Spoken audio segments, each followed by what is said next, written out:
In today's episode, my girlfriend Ellie will have 5 hours to make it as far as she can into Dark Souls 3. This finale to the Dark Souls trilogy is one of the most challenging games she's had to face thus far. Her death bar for this episode will be 60 deaths. Buckle up and let's find out how she did.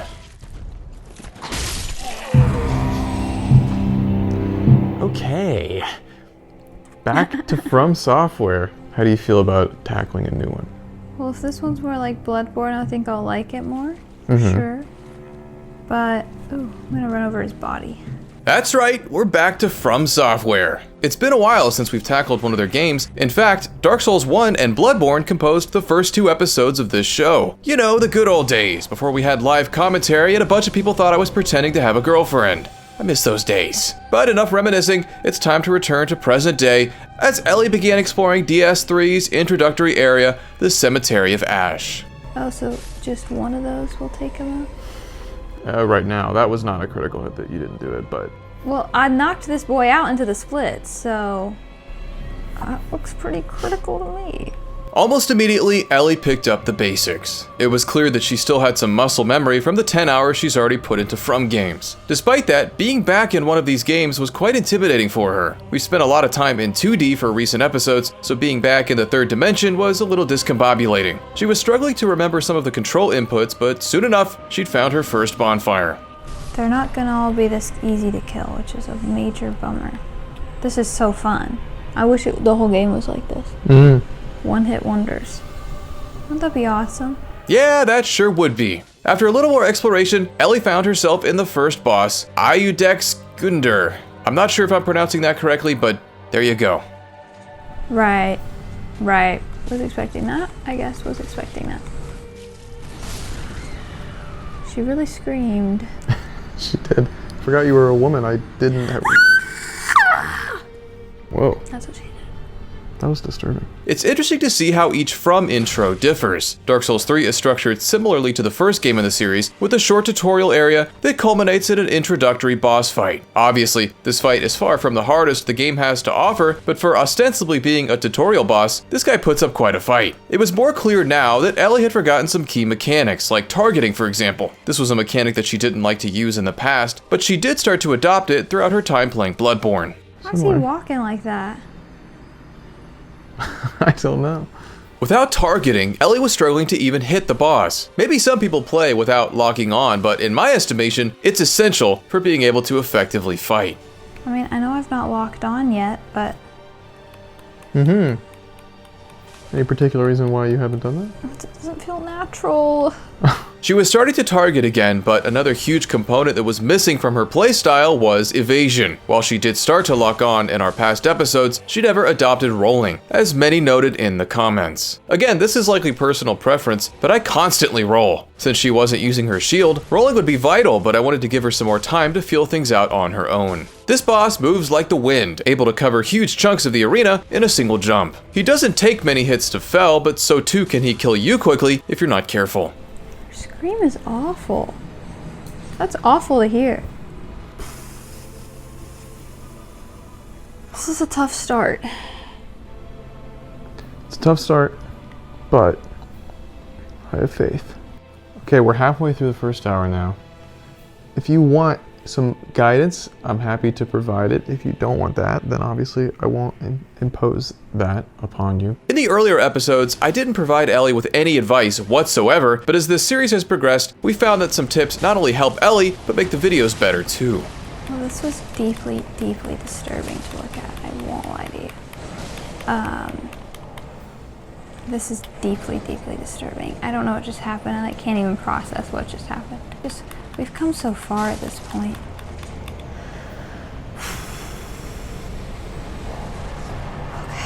Okay.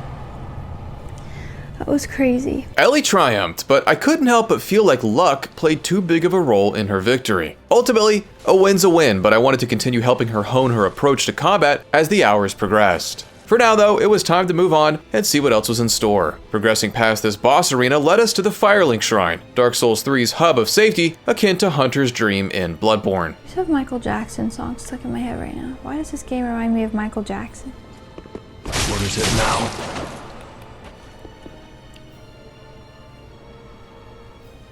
That's not an enemy? Ellie was able to level up, which is, as always, a hugely beneficial mechanic. In the first Dark Souls, Ellie forgot that she could even level up, and in Bloodborne, she wasn't able to do it for most of the 5 hours. This would be the first time that Ellie would really be cognizant of the mechanic while also having access to it so early on. I was hoping that she may experiment with grinding to make the game easier for her, if only marginally. She improved some stats, and after poking around a bit more, traveled via bonfire to the real start of the game, the High Wall of Lothric. The opening of doors in this game is so dramatic. What was that? This introductory area has plenty of passageways to discover and secrets to uncover. Ellie lit a bonfire and began her voyage. Compared to Bloodborne's town square, Dark Souls 3's opening area appears to be pretty manageable. On her first run through, Ellie was making good headway. From the bonfire, you can either go left or right. She was experimenting with both paths, but making a bit more headway on the left. Or the right, I guess, depending on which way you're facing. Whatever, she went this way.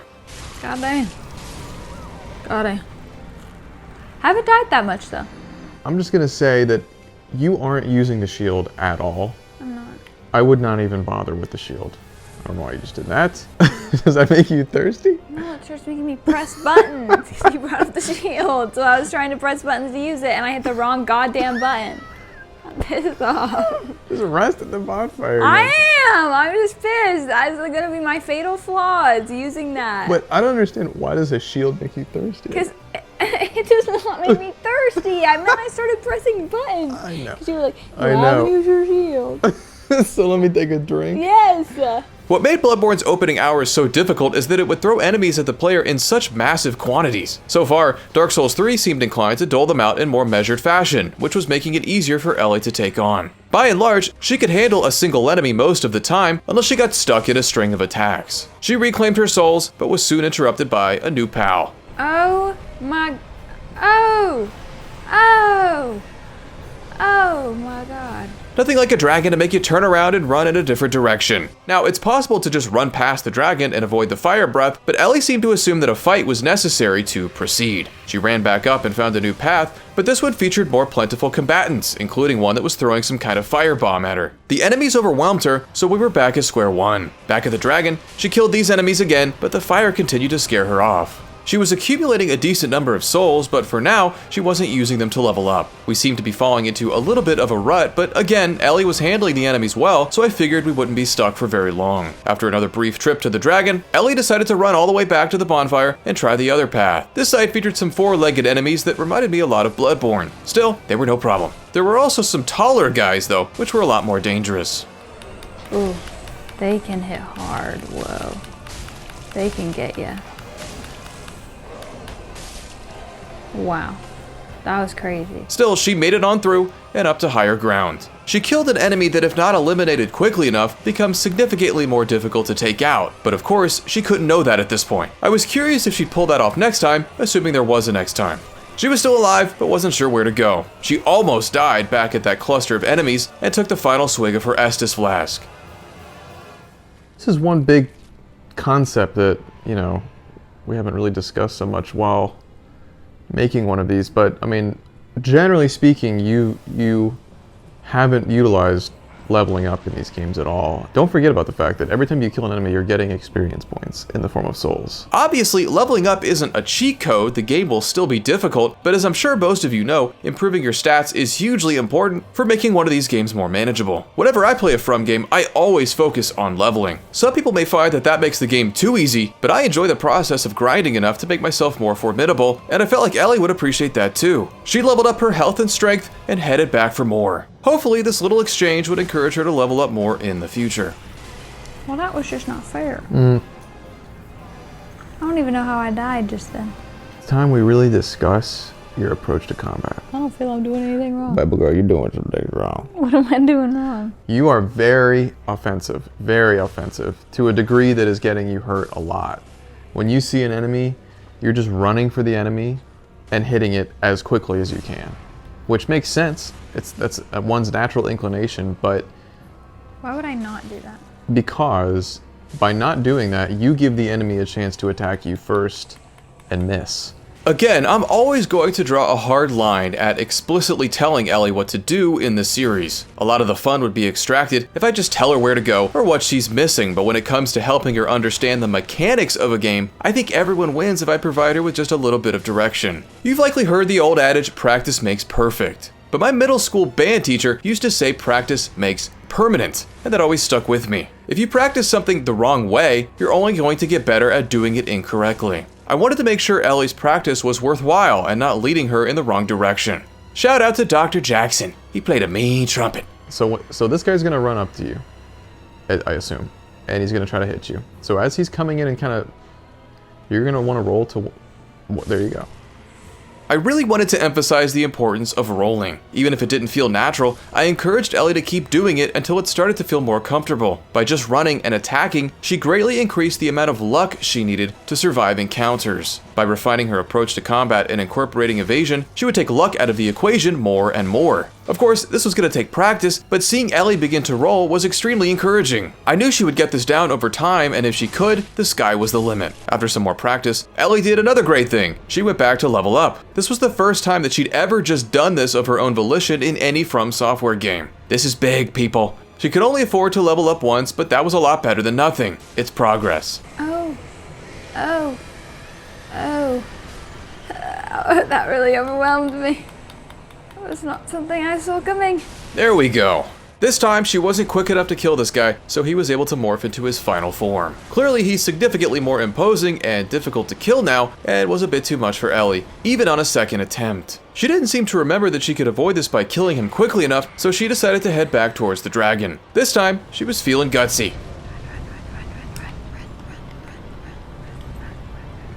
Bruh, you're here.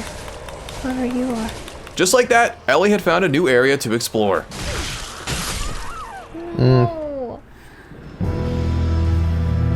Last we stopped, you had run under the dragon's fire breath, and you made it to a new area, and then you were killed on a ladder. For some reason, the game was running way more smoothly than it was on our first night of play. Hopefully a smooth 60 frames would help bring Ellie to victory. She took some time to get back into the swing of things, but it's clear that she was still applying my combat suggestions. This girl was rolling like I'd never seen. That being said, it still wasn't feeling natural for her, but hopefully enough repetition would change that.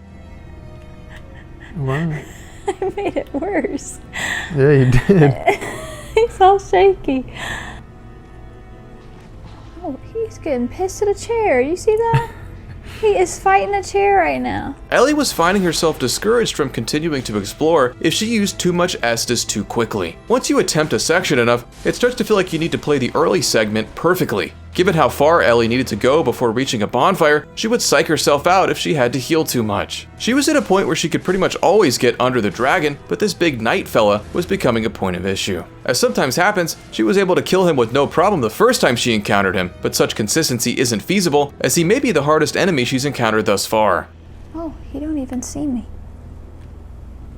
Oh, shoot. Can I avoid him? After discovering that she could just sneak by him, Ellie managed to make it past and down through these little sneaky dudes. She delved further into this tower, but didn't make it very far before one of these big axe fellas got her. I could tell that Ellie felt the increasing burden of pressure the further down she would make it. With each additional step taken, the cost of death grew progressively higher. She continued attempting the same path, but the large knight would typically kill her. Sneaking past him seemed like the most reliable strategy. Oh, he hits so many times that just dodging and then hitting doesn't do anything for you. But that was, I mean, in terms of your approach to combat, that was one of the best. That was probably the best combat encounter you've ever had. On this attempt, Ellie decided to take the knight head on and see if she could kill him. I think sometimes it just seems nonsensical to me that a sword could reach that far, so that's why I'm like, what? I think that I've gone far enough away or something. There you go.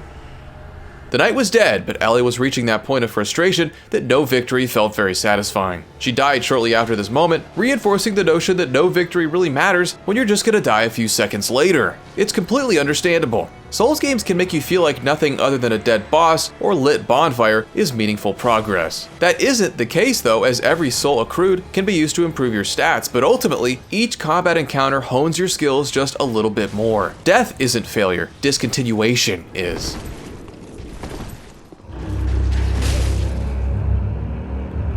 We had a tough night last night with Hour 3, but it's a new day. I feel very rejuvenated.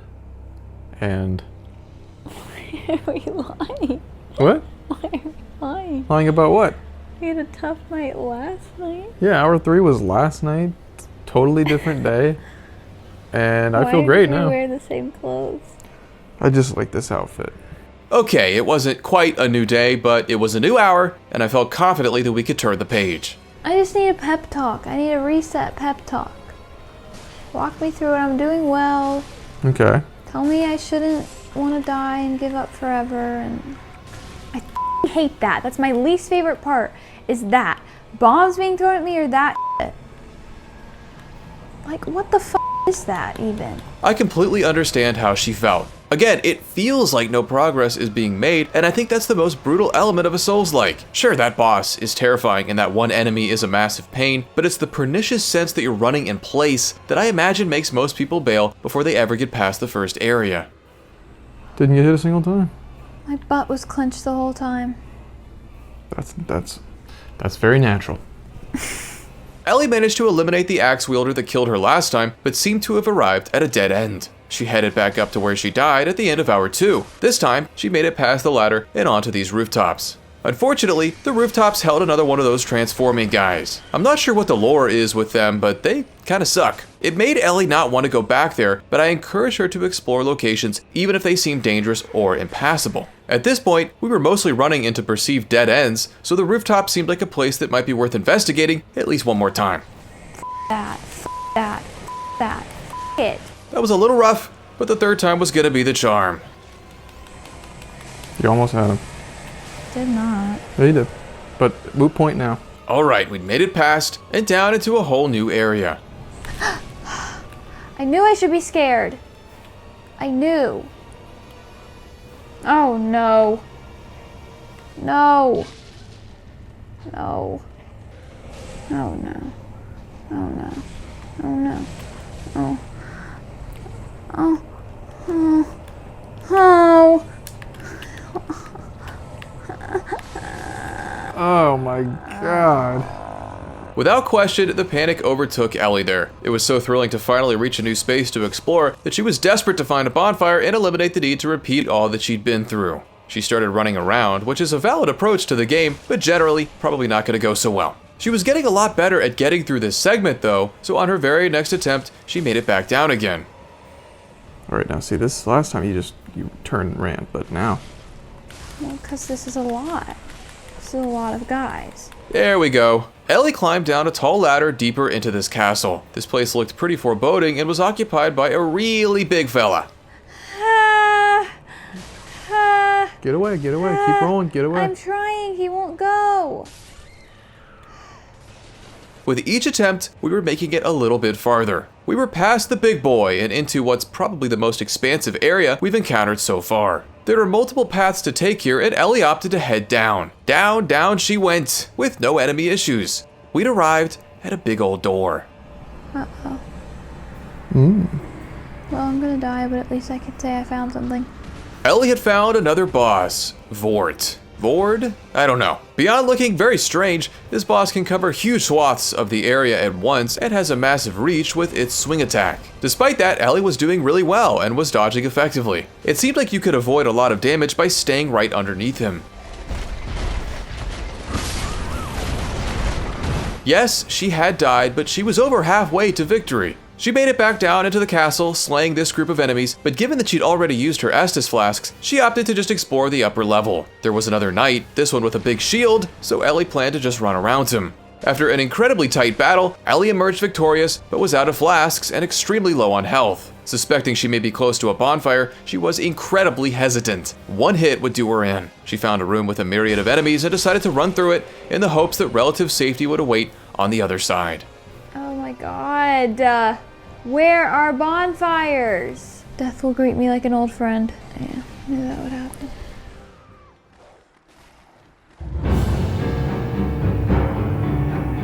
We're back.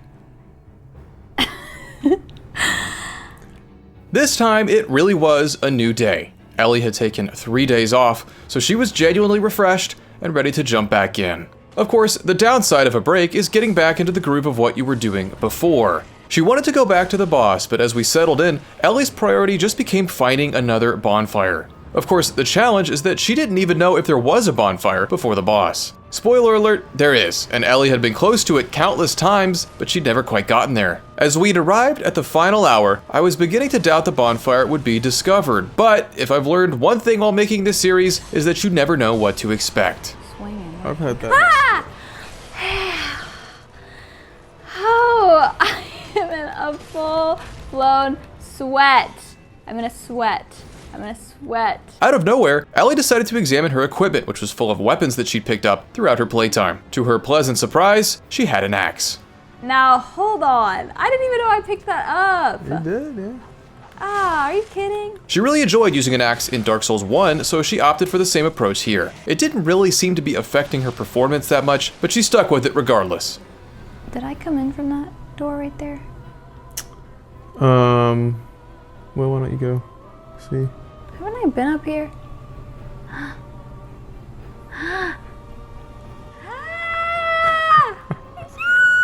Yes!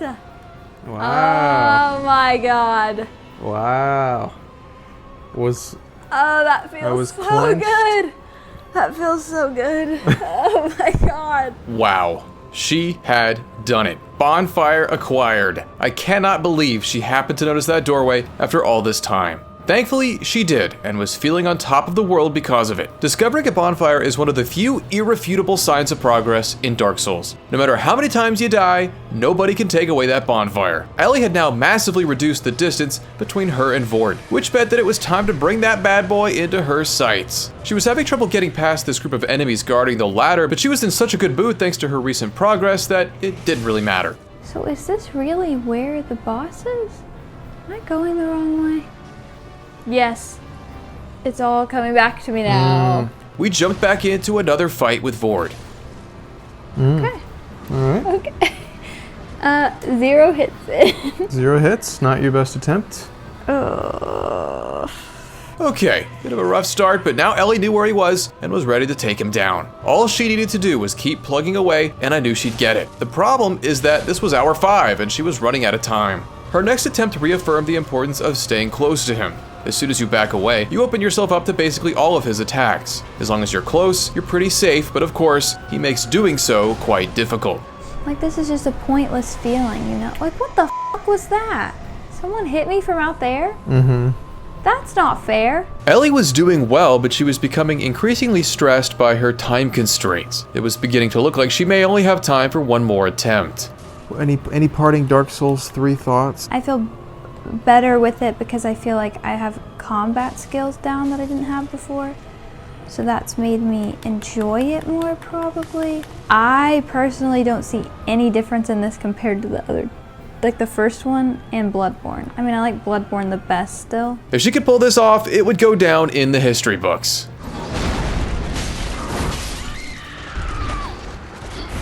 Well, can't win them all. Despite that, she put in a great effort and developed more mastery of the mechanics than she did in either previous From episode. All in all, Ellie died 58 times over the course of the video, which barely squeaks in under the 60 death par. While we lick our wounds, why not check out another episode of the series? And if you enjoyed this episode, giving it a like really does help the channel grow. Thank you so much for your support. We'll see you next time.